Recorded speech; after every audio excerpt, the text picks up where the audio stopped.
Hola chicos y chicas, bienvenidos y bienvenidas a esta nueva clase de este mini curso de finanzas e inversiones. Hoy vamos a ver algunos tips y experiencias que puedo compartirles de los mercados en los más de 10 años que vengo operando. Algunas cosas básicas como para poder armar un esquema inicial de algunos consejos que les pueden ser útiles a tener en cuenta. Bien, los invito también a que cualquier duda o consulta en el Instagram @accionesargentina me pueden preguntar. Voy a arrancar este video con un tema que me había quedado pendiente y que quiero cerrarlo, que son un poco los índices bursátiles. Bien, los índices son un valor numérico que se calcula teniendo en cuenta el valor de cada uno de los componentes o elementos y la proporción que tienen. Entonces nosotros, por ejemplo, cuando vemos en Argentina lo que es el índice Merval, en Estados Unidos el S&P 500, el Dow Jones, lo que estamos viendo es una representación numérica de un valor que se calcula a través de la ponderación que tienen los distintos activos. Por ejemplo, en Argentina, en el índice Merval, se eligen de acuerdo a varios parámetros, pero básicamente a lo que es el volumen de operaciones, a la cantidad de operaciones que tienen a lo largo de un determinado periodo de tiempo algunos activos, por ejemplo, supongamos Galicia, YPF, bueno, o sea, todos los papeles que están en el panel Merval, y en el general se calculan los volúmenes y la cantidad de operaciones. Y en base a eso se realiza luego un cálculo donde nos establece, por ejemplo, el porcentaje que va a tener en una especie de cartera teórica, por decirlo de alguna manera, en la composición del índice. Entonces, supongamos que lo que más volumen de operación tuvo fue en los últimos 6 meses Galicia, y luego, no sé, YPF, y luego Banco Macro. Bueno, entonces, según el porcentual que le quede por el volumen y la cantidad de operaciones, vamos a tener que el índice Merval va a estar compuesto, por ejemplo, por, no sé, a ver, un 20% de Galicia, un 15% de YPF, un 10% de Macro, un 3% de Cresud, un 2% de Transener, bueno, y así con las empresas que entren en el índice. Cada 3 meses esto se recalcula y van entrando y saliendo distintos papeles al índice Merval, van al general, y algunos del general, si por volumen y de operaciones y por la cantidad de operaciones también cumplen, y también por la capitalización que tengan, si cumplen todos los requisitos, pasan al Merval. Y si luego, después de un par de meses, de vuelta pueden volver a salir si es que no cumplen nuevamente con alguno de los requisitos respecto del volumen. Bien, eso es un cálculo que se hace, pero bueno, me pareció importante para cerrar algunos de los temas de las cosas que veníamos viendo, entender qué es un índice. Bien, y básicamente lo más importante del índice es que es lo que se llama un benchmark. Bien, o sea, es una representación de el rendimiento que podríamos tener, por ejemplo, en Argentina. Bien, entonces yo digo, bueno, yo me armo mi cartera de renta variable. Entonces, si yo sé que el índice Merval, por ejemplo, en el último año subió un 30% en pesos, supongamos, mi marca, digamos, si yo estoy asumiendo el mismo riesgo de estar invertido en renta variable en Argentina, sería la de tratar de superar ese 30%. ¿Por qué? Porque de otra manera yo podría agarrar y directamente digo, bueno, replico el índice. Entonces, a medida que en los cada trimestre que va cambiando el índice, yo reacomodo mi cartera en las mismas proporciones y voy a tener un resultado básicamente muy parecido. Habría que ver por el tema de las comisiones y bueno, pero va a ser bastante similar al rendimiento del índice. Entonces, y no tengo que hacer un análisis específico de cada acción para llegar a ese rendimiento. Entonces la idea es que si yo estoy invertido en renta variable, ese sería como mi marca a superar, porque significa el nivel de riesgo similar al que yo estoy teniendo, bien, el que yo estoy teniendo por operar en renta variable. Y si operar en Estados Unidos, bueno, en Estados Unidos hay varios índices. Y bueno, según las acciones que elijas, si por ejemplo voy más por las electrónicas, podría ser el Nasdaq, por las industriales, podría ser el Dow Jones. Bueno, ahí hay un par más de detalles, pero también es más o menos la marca que yo tengo que tener de referencia si yo armo mi cartera en renta variable. Bien, voy a pasar con otro tema que había quedado también como medio colgado y que me resulta importante de mencionarlo porque es un tema bastante común, que es la caución bursátil. Bien, ¿qué es la caución bursátil? Son préstamos muy a corto plazo que están garantizados por el mercado de valores. Tenemos dos partes. Tenemos un colocador, que es quien presta el dinero y recibe una tasa, lo cual es muy similar a un plazo fijo, pero está garantizado por los activos que tenga la otra parte, digamos, ¿ven? Que sería el tomador. Y el tomador es quien recibe el dinero prestado y a cambio paga un interés por eso. Pero a su vez el tomador debe tener una garantía, ¿bien? Debe tener una garantía. Entonces, en caso de que no pueda devolver el monto del capital y el interés, esa garantía se ejecuta, digamos, se vende en el mercado, es un papel, un activo, y con eso se le paga al colocador. Por eso es como que se dice que tiene menos riesgo incluso a veces que un plazo fijo, porque son básicamente siempre garantizados. O sea, por lo que yo tengo entendido, nunca hubo, a ver, digamos, un default en respecto de la caución. Otra cuestión interesante que tiene la caución bursátil es que, bueno, no en todos los brokers, pero en varios brokers se puede, por ejemplo, hacer caución a un día, ¿bien? O a 2 días o a 3 días, que un día es el plazo mínimo, digamos, ¿no? Entonces, esto nos da ciertas ventajas o algunas cuestiones operativas que están buenas, porque, por ejemplo, yo podría en un fin de semana, supongamos que yo estoy en el día viernes, bien, como las operaciones yo las puedo hacer a 48 horas, yo podría tranquilamente el viernes, por ejemplo, agarrar y poner en caución a 3 días, no sé, toda la plata, supongamos, bien. Entonces, en realidad voy a quedar ahí con 0 peso en el momento ese, en el contado, digamos. Pero como yo tengo la posibilidad de comprar en 48 horas, yo el mismo viernes podría comprar, por ejemplo, acciones de cualquier empresa que yo quiera.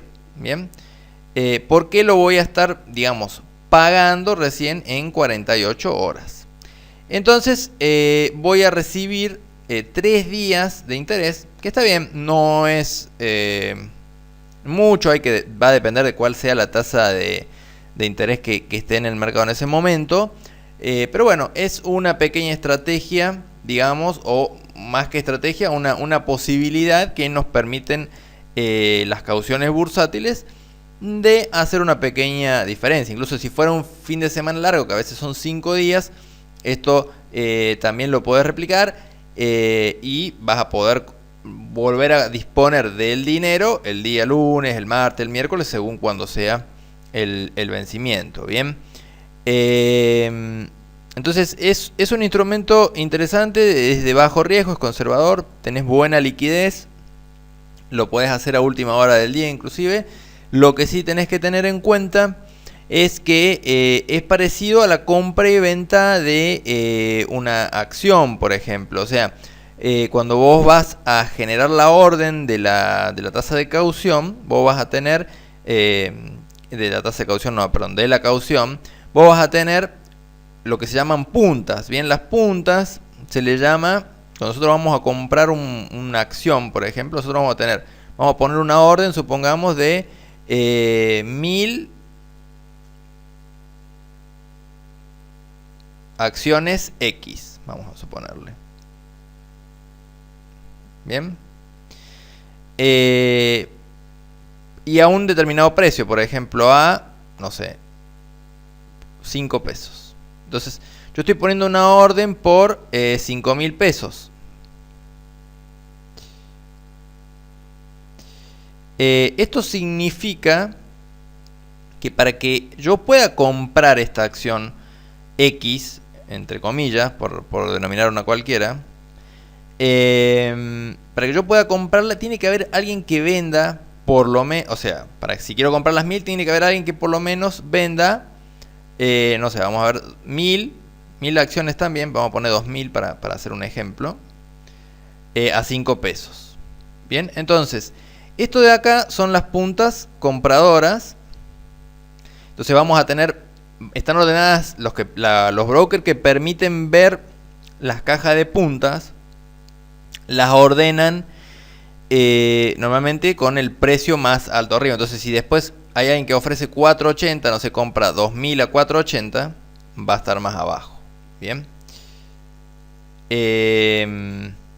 Y acá vamos a la inversa. Acá van a estar los precios. Primero va a aparecer el precio más bajo, porque son las puntas vendedoras, y luego los precios más altos. Entonces vamos a suponer que ofrecen, no sé, 1000 a 5.50. Bien. Entonces, en este caso, como hay una coincidencia de que alguien quiere comprar 1000 a 5 y a su vez alguien vende 2000 a 5, a esta persona se le van a vender 1000 de las 2000 y esta persona va a comprar los 1000. Bien, entonces ahí se ejecuta la orden. Pero podría pasar, por ejemplo, que yo pongo esta orden y no hay una punta vendedora. Bien, entonces podría ser que la punta vendedora más próxima, no sé, sean 5.50. Entonces, y yo digo, no estoy dispuesto a pagar más de 5. Entonces, va a pasar un tiempo en el que va a quedar la orden dando vueltas ahí. Y puede pasar que alguien esté dispuesto a vender a 5. Entonces, en ese caso se va a ejecutar mi orden. O al final del día expirará mi orden si es que nunca llegó al precio de 5. Nadie llegó a ofrecerlo a 5. Puede ser que ofrezcan a 5 pesos, por ejemplo, 100 acciones, entonces me van a ejecutar 100 acciones de la orden y las otras 900 cuando llegue el final del día se va a cancelar también. O puede pasar que yo diga, bueno, estoy dispuesto a pagar un poco más y por ahí, no sé, yo subo la punta, cancelo la orden de 1000 acciones a 5 pesos y pongo una orden nueva a 5.20, por ejemplo, por 1000 acciones también, y da la casualidad que la otra parte también baja, por ejemplo, no sé, de 5.50 a 5.20 y se me ejecuta la orden. Pero la cuestión que lo que quiero remarcar acá es que tiene que haber una coincidencia entre la parte compradora y la parte vendedora. Bien, no es que esto no tiene nada que ver con el último precio cotizado de la acción. Bien, podría ser que, por ejemplo, a ver, que supongamos que este ejemplo es de un día viernes apenas abres el mercado. Podría ser que el día anterior la acción cerró a 3 pesos. El jueves puede haber cerrado a 3 pesos, por ejemplo. Y puede ser que la punta compradora del viernes ya arranque a 5, porque, no sé, salió un balance muy bueno, porque salió un rumor, una noticia, lo que sea. O podría ser a la inversa, podría ser a la baja. Bien, podría haber una diferencia muy grande. Entonces, o incluso en el mismo día, no tiene nada que ver la última cotización que tuvo existente, la última cotización que se ve, el último precio que se ve en el broker o donde sea que lo veas, no tiene nada que ver con la posibilidad de que vos lo puedas comprar a ese precio. Bien, porque haya cotizado a 3 no quiere decir que vos vas a poder comprarlo a 3. Para que vos puedas comprarlo a 3, tiene que haber alguien que venda a 3 pesos. Y luego, para que puedas comprar toda la cantidad que quieras a 3 pesos, por ejemplo, va a haber que existir alguien, una contraparte, que te ofrezca todo lo que quiera también, todo lo que vos querés también a 3 pesos. Bien, entonces esto es un detalle importante, muy muy importante tener en cuenta. Y a través de las cajas de punta también a veces se puede ver un poco, ya esto más avanzado, pero se puede ver un poco de qué es lo que pasa en el mercado. Bien, bueno, todo esto lo explico porque está bueno para que lo vayan uniendo con lo que expliqué que es renta variable. Bueno, también expliqué lo de los índices, expliqué varias cosas, y esto es un tema bastante interesante para entender cómo se hace una operación de compra y de venta de acciones. Para para colocar una caución, o sea, yo tengo plata y quiero recibir un interés a través de la caución, el mecanismo es exactamente el mismo. Yo voy a tener, por ejemplo, en un día, en la tasa a un día, voy a tener dos puntas. Una, que es lo que está dispuesto el que quiere tomar, el que quiere, digamos, el que va a pagar un préstamo, ¿no? El que quiere tener prestado el dinero. Entonces, esa persona va a estar dispuesto a pagar una tasa de interés más baja. Bien, él va a querer tratar de pagar el mínimo interés posible. Entonces, por ejemplo, va a ofrecer, no sé, tomar 100.000 pesos, 100.000 pesos a una tasa de, no sé, el 20% anual. Bien, estas tasas son anualizadas, pero va un día, o sea, lo tenés que proporcionar.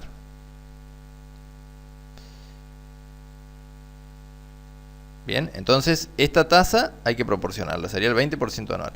Y a su vez va a haber una parte que va a ser quien quiere dar el dinero prestado, el colocador en este caso, que va a ser el que va a querer recibir una tasa de interés más alta. Entonces va a decir, bueno, yo presto 100.000, pero por ejemplo a una tasa del 20,50.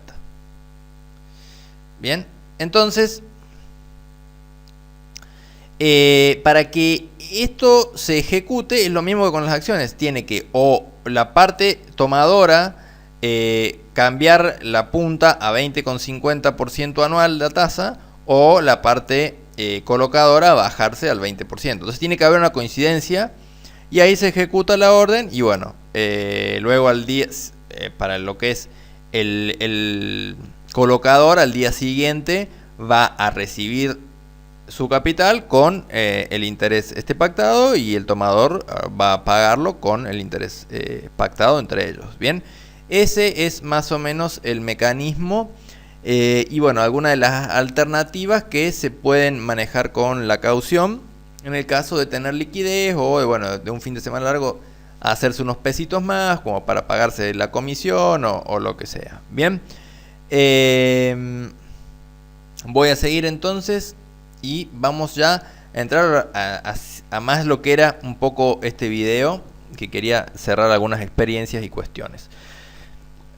Nosotros en lo que es las inversiones en la bolsa específicamente, incluso también puede aplicarse por ahí a, qué sé yo, a criptomonedas o alguna otra cosa. Tenemos distintas herramientas para hacer los análisis.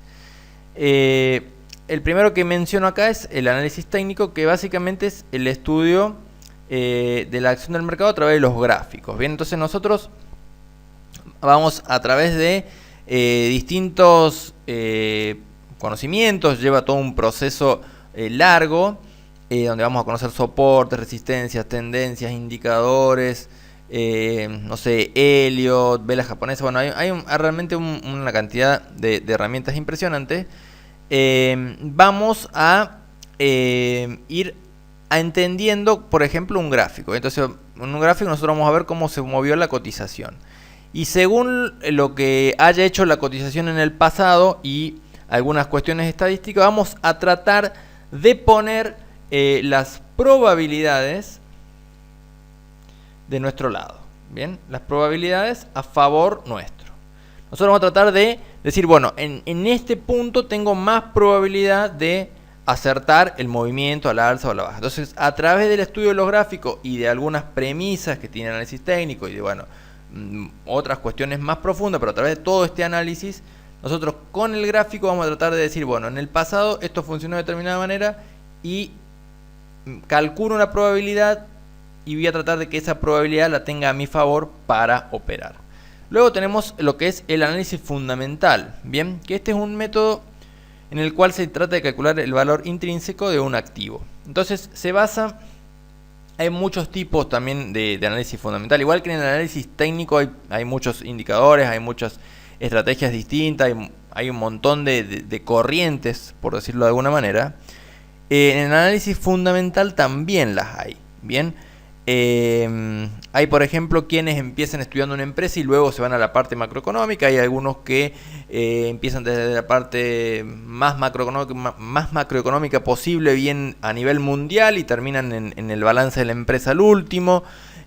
Algunos que lo calculan a través de situaciones patrimoniales, algunos a través de los resultados, algunos a través del flujo efectivo. Bueno, no sé, hay un montón de formas de analizar la empresa, y además hay una cuestión del análisis fundamental que también tiene mucho que ver con el entendimiento de los negocios, porque nosotros como estamos comprando un negocio y lo pensamos comprar a largo plazo, tenemos que ser capaces también como de, a ver, en algún punto prever o especular en cómo puede ser el futuro, cómo se van, si por ejemplo yo veo que es una empresa que vende un producto tecnológico y que veo que tiene mucho futuro, bueno, podría con esa especulación decir, yo creo que puede ser una empresa que crezca mucho. Entonces hay muchas cuestiones a tener en cuenta. También, por ejemplo, quién maneja la empresa, si es alguien que ya tiene mucha experiencia, que tiene un buen manejo, que ha tenido otras experiencias anteriores o no. Bueno, hay como muchas cuestiones que no es únicamente lo que se ve en el balance, sino también en lo que es en el funcionamiento de la empresa. Incluso quienes pueden y tienen acceso, no sé, por ejemplo, a gente que está en el directorio o gente que trabaja en la empresa, y por ahí se puede interiorizar con distintos métodos o distintas cuestiones ya de la empresa en sí, por ejemplo, asistiendo a las reuniones de las asambleas de los socios, bueno, teniendo más información en general sobre la empresa para poder tener un panorama más exacto a los fines de tratar de calcular lo que es el valor intrínseco. Bien, este es el análisis fundamental. Y yo agregué una tercera columna que es el análisis de opciones. En el análisis de opciones sería como el último paso dentro de los análisis. Lo ideal es comprender los tres. Bien, o sea, hay que, desde mi punto de vista, hay que entender el análisis técnico, aunque sea a un grado muy básico, por más que yo quiera operar en fundamental, y si opero en técnico también tengo que tener un conocimiento, por lo menos en un grado muy básico, de análisis fundamental, porque es un ambiente en el que la capacitación y el conocimiento es una ventaja sobre los que no lo tienen. Bien, entonces hay que tratar de combinar todo. Y finalmente el análisis en opciones es un tema más avanzado, son derivados financieros, como lo vimos en videos anteriores. Entonces la cuestión pasa por poder comprenderla al margen de lo avanzado que sea, aunque yo no la quiera utilizar. Digamos, supongamos que yo no quiero operar opciones por el motivo que sea.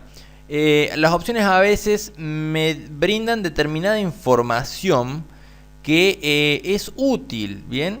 Por ejemplo, en cuáles son los precios de ejercicio. A veces hay movimientos cercanos a los precios de ejercicio, cerca del vencimiento.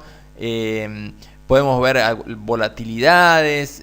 Bueno, se pueden ver distintas cuestiones. Entonces, y también es un instrumento que puede servirnos eventualmente bajo determinadas circunstancias. Entonces es importante por lo menos saber su existencia y comprender qué son, cómo funcionan, y no operar nada de todo esto sin saber lo que es. Bien, entonces si yo quiero operar, tengo que conocer un poco de análisis de opciones, tengo que conocer un poco de análisis fundamental, un poco de análisis técnico. No es que yo voy a comprar a la suerte como si fuera un juego de lotería, porque en ese caso voy a tener las probabilidades muy en contra mío. Bien, entonces es importante aprender un poquito de cada una de estas cosas para estar capacitado y operar con las probabilidades bien a nuestro favor.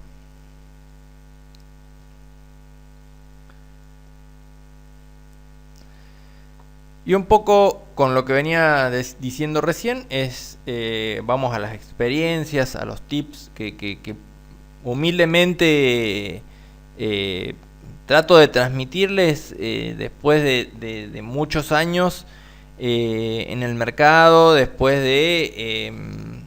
bueno, no solo de haber visto muchas cosas, sino también de haber vivido una serie de etapas. Yo no tengo a nadie en mi familia que se haya familiarizado con el tema de inversiones en la bolsa, entonces, y no conocía a nadie en el ambiente. Yo realmente no conocía nada, me fui armando de a poco, fui experimentando, animándome, y bueno, eso me llevó a conocer las etapas de alguien que recién inicia en este ámbito, ¿bien? Porque cuando inicias en el ámbito tenés algunos mitos, algunas ideas prefijadas, como que la bolsa a veces es una timba, te suelen decir. Después algunos que piensan que la bolsa te hace millonario en 2 segundos. Bueno, no sé, hay un montón de cuestiones y vos vas pasando como por esas etapas. Entonces, por ahí en un momento decís, yo con la bolsa arranco, no sé, con un determinado capital y creo que me puedo hacer millonario rapidísimo. Y bueno, a ver, eso es posible y podría llegar a ser posible bajo determinadas circunstancias, pero es muy improbable. Es lo mismo que alguien me diga, bueno, voy a jugar a la lotería y un día me voy a hacer millonario. Y sí, es posible, pero es muy improbable. Entonces, lo que nosotros tenemos que hacer es tratar de ser realistas y de llevar el análisis y de comprender y por supuesto vivir cada una de las etapas que lleva esta experiencia en el mercado, ¿bien?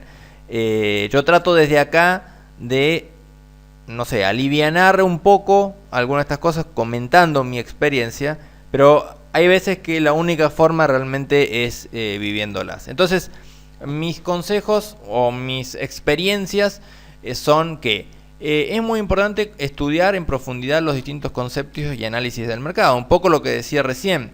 O sea, nosotros tenemos el análisis fundamental, análisis técnico, análisis de opción y bueno, incluso puede haber análisis estadístico, puede haber un par más de cosas. Mientras más sepa yo de conocer de economía, de contabilidad, de finanzas, mientras más sepa, más información voy a tener. Y esa información para mí es una ventaja. No solo en las acciones, sino en cualquier ámbito de la vida en realidad. Bien, entonces es importante. Lo segundo es tener un plan. Yo muchas veces, tanto sea que me escriben o me preguntan o en general que veo, se compra como el tuntún, digamos, ¿no? Por decirlo de alguna manera. Entonces digo, me parece que me gusta tal acción o lo que sea. No sé, me pareció, sin conocer yo de análisis ni nada, comprar X acción. Y después de pronto, pensando yo siempre de la mejor manera en que me va a subir un montón, y de pronto baja 10, baja 15 y entra con la duda porque no sabe qué hacer, porque no había un plan previamente, porque no sabes por qué lo estás comprando, ni qué cantidad estás comprando, ni nada. Entonces tampoco sabes cuándo vas a salir y por qué. Entonces hay que tener un plan, decir, bueno, yo compro esta acción porque mi análisis me da que las probabilidades son a favor. Después puede ser que se suceda eso o no, que se me dé un resultado positivo o no. Pero a su vez tengo que tener el plan. Si el resultado es positivo, ¿qué hago? Cuando llegue a tal porcentaje de ganancia, por ejemplo, vendo una parte, la mantengo, no sé. La otra parte del plan es, ¿y si va mal, qué hago? Vendo todo, vendo una parte, recompro. O sea, hay un manejo con opciones, me cubro. O sea, hay un montón de escenarios y de alternativas y yo tengo que tenerlos en cuenta como inversor. Porque si no, después pasa que se lamenta tarde, digamos, ¿no? Entonces, de pronto entré porque sí al mercado y bajó un 50%. Y ya no sé qué hacer, porque bueno, no tengo ganas de perder la mitad de la plata que puse. No me siento bien con eso. Pero tampoco veo que suba y tengo miedo de que siga bajando. Entonces quedas atrapado en un miedo y bueno, esos factores hay que manejarlos dentro del mercado. Bien, entonces por eso hay que tener un plan y hay que seguirlo. Después hay que gestionar los riesgos. Bien, nosotros es importante que conozcamos cuál es la volatilidad, cuáles son los riesgos que tiene cada una de las acciones que tomamos, si el riesgo está limitado a una determinada cantidad del capital o no, si el riesgo es ilimitado, por ejemplo en determinados casos, no sé, en futuros, en opciones, y en base a todo esto decir, bueno, esto tiene determinado riesgo, entonces bueno, voy a evaluar cuál va a ser el tamaño de posición que yo estoy dispuesto a asumir con ese riesgo.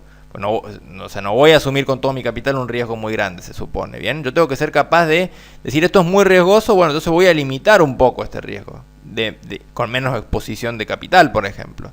Entonces cada uno tiene que manejar todo eso, pero tiene que conocer bien cuál es el riesgo, porque de esa forma va a poder tomar la decisión correcta respecto a cómo gestionar la posición y al tamaño que debe tener la posición. Y al tamaño de la posición me refiero a la cantidad de dinero básicamente invertido porcentualmente respecto al capital. También hay modelos, hay mecanismos de cálculos de posición, pero bueno, son más avanzados y no vienen al caso, pero sí que conozcan que esto existe y que hay que tratar de aprender de todo esto.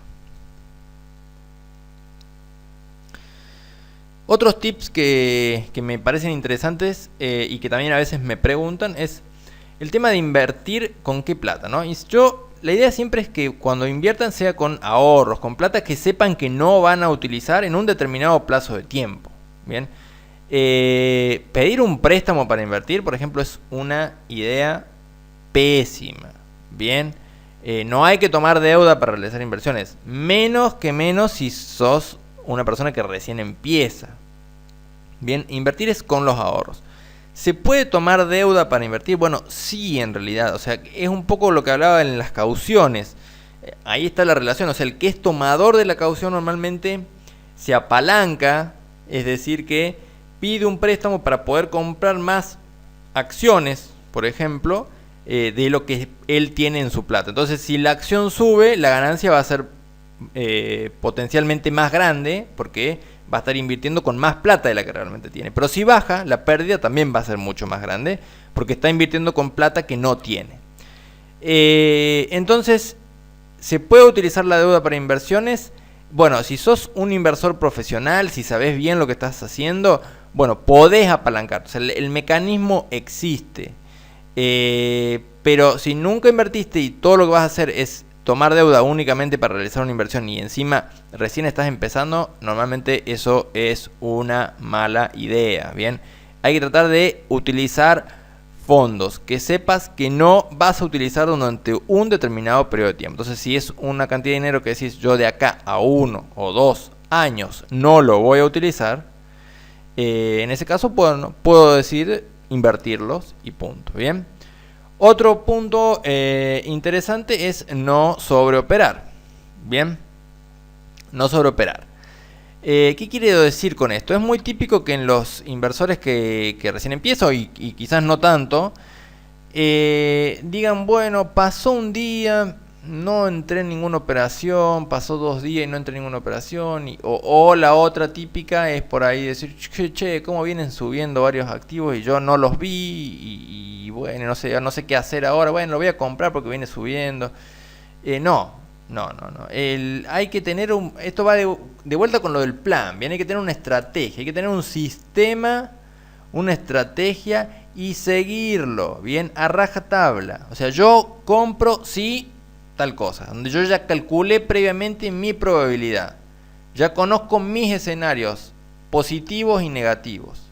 Entonces, si se da esa situación, ejecuto la operación. Si tengo dudas, si no se cumple la condición, no lo hago. Bien, no tengo que operar porque sí. No tengo que estar pensando en me perdí tal oportunidad. En el mercado siempre hay nuevas oportunidades. Entonces es mejor tener paciencia y esperar a que se dé la operación que nosotros sabemos o esperamos en la que vamos a tener las mejores probabilidades de tener un buen resultado. Entonces no sobreoperar, no operar porque sí. Y relacionado en algún punto también con algunas de las cosas que vine diciendo en estos puntos, no operar para comprar algo. ¿Qué quiero decir con esto? Bueno, marqué cualquier cosa, les taché la línea. ¿Qué quiero decir con no operar para comprar algo? Quiero decir que, por ejemplo, yo podría decir, tengo una determinada cantidad de dinero, supongamos 100.000 pesos, y no sé, me quiero comprar un auto que sale 20.000, supongamos. Entonces, podría agarrar y digo, bueno, pero quisiera que ese auto me lo pague la bolsa, por ejemplo. Entonces, yo voy a invertir mis 100.000 pesos tratando de obtener una rentabilidad del 20% en un determinado periodo de tiempo, con el objetivo de que cuando llegue a esos 120.000 retiro los 20 y con eso compro el auto. O esto aplica a cualquier objetivo, no a un auto, puede ser a lo que sea. Me quiero comprar un tele, no sé, un pantalón, lo que les guste. Bien, no importa, no viene al caso. La cuestión es que tener ese objetivo, sobre todo si es en el corto plazo, es una mala idea, bien, porque me va a condicionar a la hora de operar. Me va a condicionar porque voy a estar pensando, bueno, si me va mal, bueno, ahora estoy más lejos de comprar lo que antes, digamos. Eso por un lado. Por otro lado, también me va a condicionar porque quizás es una operación en la que según mi estrategia yo tengo que seguir comprado. Si subió el 20%, pero según mi estrategia veo que puede subir un 40%, por ejemplo. Entonces yo voy a estar tentado a decir, listo, ya hice la ganancia que yo quería, el 20%, me salgo y compro el auto. Y no estoy siguiendo la operación que yo tenía que seguir como correspondía. ¿Bien? Entonces es como cosas distintas. Podría eventualmente ser correcto decir, bueno, yo más a largo plazo sí tengo un objetivo. Entonces yo opero para armar un fondo para mi jubilación de acá a 20 años. Entonces en ese caso es distinto porque es un objetivo diferente, ¿bien? Es otro tipo de objetivo. Incluso podría pensarlo quizás con el objetivo de comprarme, por ejemplo, una casa. Si quiero, no tengo casa y quiero comprarme una casa para vivir, podría ser también un objetivo a largo plazo potencialmente válido, pero hay que tener en cuenta esto, que tiene volatilidad y que entonces yo tengo que seguirme las reglas del sistema, las reglas de mi estrategia. Bien, tengo que ser claro con eso, seguir el plan.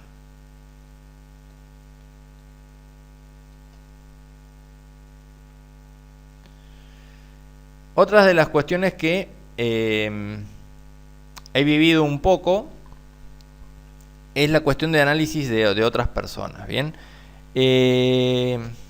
no hay que seguir los análisis de terceros. Bien, esto no hay que seguir, porque nosotros tenemos que tener en cuenta que cada persona tiene un perfil distinto. O sea, alguien va a tener un perfil conservador, uno moderado, uno arriesgado. Otras personas va a tener distinto momento de su vida, distinto capital. O sea, hay un montón de grises. Y por lo tanto, lo que puede ser una buena inversión o una inversión interesante para una persona, al margen del análisis que haya hecho, puede ser para esa persona y no para nosotros. Bien. Y también puede pasar de que si el análisis sea incorrecto, no sé, pueden pasar un montón de cosas. Entonces, nosotros tenemos que hacer nuestros propios análisis y según nuestro perfil, no solo en el perfil en cuanto al capital, al riesgo que estemos dispuestos a tomar, sino también conocernos a nosotros mismos, con qué nos sentimos cómodos operando y con qué no. Bien, operar siguiendo un análisis de otra persona es una muy mala idea. No hay que hacer eso porque no está específicamente para nuestro perfil ni para nada nuestro. Bien, es un análisis que hizo otra persona. Nosotros en todo caso podemos tomar el análisis y reanalizarlo y ver si en ese caso más o menos coincidimos o no. Pero mi regla general es no hacer casos de análisis tercero, de noticias de diarios y de nada de lo que se vea en general. Bien, hacer nuestros propios análisis. Otro tema importantísimo, controlar las emociones. Bien, y está relacionado y vamos viendo cómo cada uno de estos puntos se relaciona uno con otro. Controlar las emociones, nosotros en la bolsa vamos a sentir codicia, vamos a decir, bueno, estoy ganando un determinado porcentaje, pero puedo ganar más, che, o sea, quiero seguir ganando, me quedo comprado. Y según mi plan era venderme en ese momento. Listo, llegué a esta ganancia, tac, me tomo la ganancia, se terminó, ya cumplí mi plan, mi objetivo. Entonces, la codicia me puede llevar a que una operación que era muy ganadora para mí, de un 20, un 30, un 40% arriba, por decir, lo veo que sigo, no le voy a hacer caso a lo que yo había pensado antes, la dejo que siga un poco más porque no sé, tengo la intuición de que va a seguir subiendo. Y de pronto se da vuelta. Y eso que era 40% ganador ahora es 30, es 25. Y digo, bueno, ahí entro con otro sentimiento que es como decir, bueno, no sé, tengo la esperanza de que vuelva a estar en 40% arriba. Porque si estuvo hace poco y me parecía que la veía para arriba, qué sé yo, o sea, ahora está mejor que antes, porque bajó un poco, y capaz que vuelve a bajar a 10. Entonces, no hay que mezclar el sentimiento con el plan. Si mi plan es compro acá, vendo acá, lo hago así. Lo mismo en el caso de los stop loss. O sea, si yo digo mi análisis es que compro a 100 y si llega a 95 por el análisis que yo tengo, por el motivo que sea, vendo. Cuando llega a 95 vendo y punto. Bien, ese es mi plan. Después si llega a 94 y vuelve a subir a 100 y bueno, no importa, yo respeté mi plan. Yo no sabía, porque después puede pasar que no vendo en 95, me digo, no, en 94 capaz que levanto, en 93 levanta y al otro día se va a 80. Y cada vez decís, bueno, estoy más abajo, entonces no quiero salir, no quiero tomar esa pérdida. ¿Y qué hago? ¿Compro más? ¿Intento compensar? ¿Intento meter una operación buena en otro activo ahora para compensar? ¿Me pongo como un objetivo eso? No. O sea, es respetar la estrategia y el plan que tenemos. Bien, esa es la cuestión. No hay que dejarse llevar por las emociones porque no es una buena idea. Calcular el riesgo-beneficio. Nosotros siempre que tomamos una posición, que realizamos una compra de un activo, tenemos que tener en cuenta cuál es el riesgo. Esto también está relacionado con alguna diapositiva más atrás, donde mencionaba algo del riesgo. Y la cuestión de esto es conocer realmente cuál es la volatilidad, cuál es el porcentaje que puedo perder de mi capital o de esa operación, y cuál es el beneficio que puedo tener en esa operación también. Entonces, si yo veo que, por ejemplo, a ver, puedo perder 50 y puedo ganar 1, y no tiene mucho sentido hacer esa operación. Bien, desde mi punto de vista, desde mi humilde punto de vista, no tiene mucho sentido. Porque por más que tenga una probabilidad muy buena de que sea acertada, digamos, la vez que pierda 50 voy a tener que tener después 50 operaciones buenas para recuperar eso. Entonces, no estoy muy de acuerdo con ese tipo de operaciones. Prefiero siempre tener un riesgo relativamente bajo y un buen beneficio en el caso de que salga bien. Y en el caso de que salga mal, entonces pierdo poquito. Bien, si pierdo poquito y si gano mucho.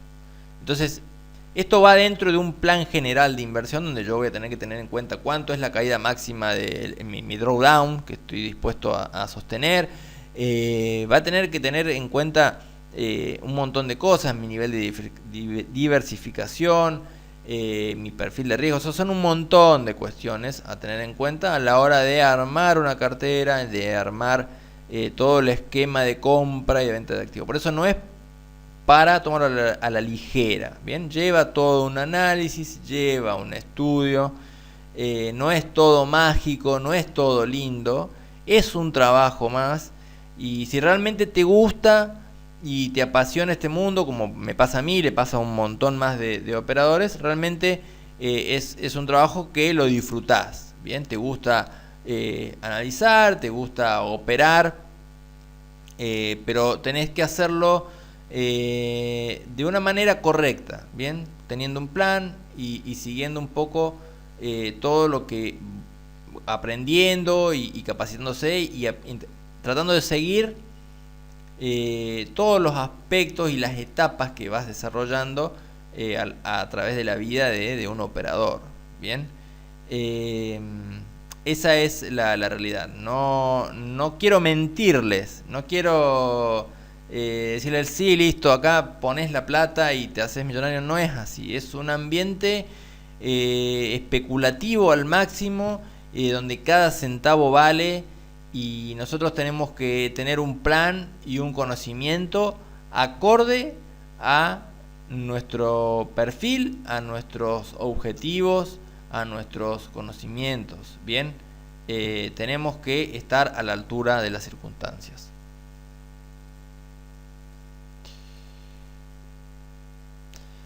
Bueno, con esto cerramos esta clase, que se extendió más de lo que por ahí planeo. Siempre les termino pidiendo disculpas porque a veces sé que no tienen el tiempo y la posibilidad de escuchar por ahí las clases completas de no sé, de más de media hora.